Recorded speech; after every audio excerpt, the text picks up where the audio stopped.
جتنے بھی علوم ہیں وہ حضرت آدم کو دیے گئے. کلھا کی بات ہو رہی ہے بھیا. اگر آیت رک گئی ہوتی علم آدم الاسماء اور کلھا کی تشریح اور وضاحت نہ آئی ہوتی تو شاید کوئی کہہ دیتا کہ ان کے پاس فلاں علم تھا اور فلاں علم نہیں تھا. لیکن آدم علیہ السلام کے پاس ہر طرح کا علم موجود تھا. اور پھر ہر طرح کا علم اگر حضرت آدم کے پاس موجود تھا تو پھر یہ کوئی بحث کرنے کی ہے کہ جو نبوت عامہ کا فرد ہو اور اس کے پاس ہر طرح کا علم ہو تو مسلمان قرآن چوم کر اسے مانے، اور جو نبوت خاصہ کا عنوان رکھتا ہو اور سارے نبیوں پر نبی ہو اس کے لیے اگر میں کہہ دوں کہ نبی کے پاس ہر علم تھا تو مسلمان ڈھونڈ رہا ہوتا ہے کہ انہیں تو لکھنا نہیں آتا تھا. مسلمان ڈھونڈ رہا ہوتا ہے کہ انہیں تو پڑھنا نہیں آتا تھا. آج کا سارا مسلمان انہیں پڑھ کر تو مفتی اعظم بن جاتا ہے.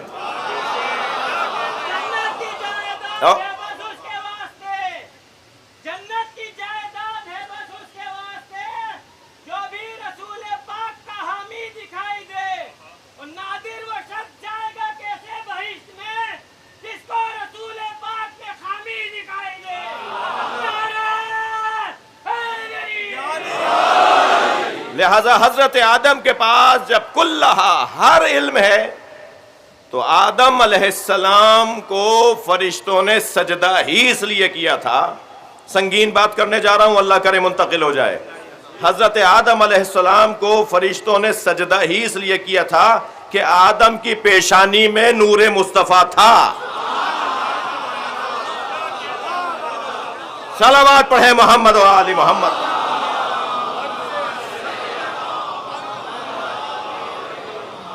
ابھی میں منزل نبوت شناسی کی منزل سے گزر رہا ہوں. حضرت آدم تمام تر عظمتوں کے بعد اس عنوان سے کہ علم آدم الاسماء کلھا، اس عنوان سے جتنا اسے بار بار سجا کر سمجھا کر آپ بولیں گے اتنا ہی علم مصطفیٰ روشن ہوتا چلا جائے گا. سرکار کی عظمت روشن ہوتی چلی جائے گی. اور پھر یہ بھی حدیث مبارکہ آپ کو ہدیہ کرنے جا رہا ہوں اور اس کے ضمن میں دو مصرے بھی میرے اپنے کہے ہوئے آپ کو سنانا چاہوں گا. حضرت آدم ہیں اور علیہ السلام ہیں، علیہ الصلاۃ ہیں. حضرت آدم تمام تر عظمتوں کے حامل ہیں، مگر یاد رہے کہ حضرت آدم 1,24,000 نبیوں میں ایک ہیں. اللہ نے تو سارے نبیوں کو سرکار دو جہاں کے نور سے نہیں، آپ کے نور کے پسینے سے بنایا ہے. جی یہ حدیث میں نے آپ کو سنا دی ہے. امام جعفر صادق علیہ السلام فرماتے ہیں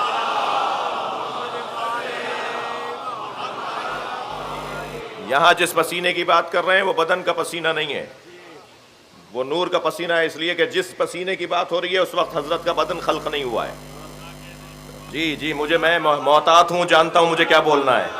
اس وقت سرکار کا بدن بھی خلق نہیں ہوا ہے، اور اللہ کے اس کام کو اس طرح معصوم بیان فرماتے ہیں کہ نبی کے پسینے سے اللہ نے انبیاء کو خلق کیا ہے.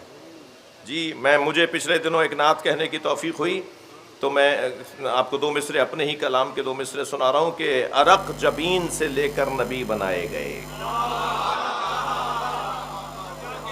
عرق جبین سے لے کر، توجہ ہے حضرات کی، میں کچھ اندھیرے میں مجھے محسوس ہو رہا ہے تو تھوڑی گردن ہلائیں گے تو مجھے اندازہ ہوگا. عرق جبین سے لے کر نبی بنائے گئے. بھئی توجہ چاہوں گا دوسرے مصرے پر. نعت ہو اور اس میں تغزل نہ ہو، نعت ہو اور اس میں تغزل نہ ہو تو پھر وہ نعت کیا ہے؟ جی عرق جبین سے لے کر نبی بنائے گئے، پھر اس کے بعد پسینہ گلاب ہو نہ سکا.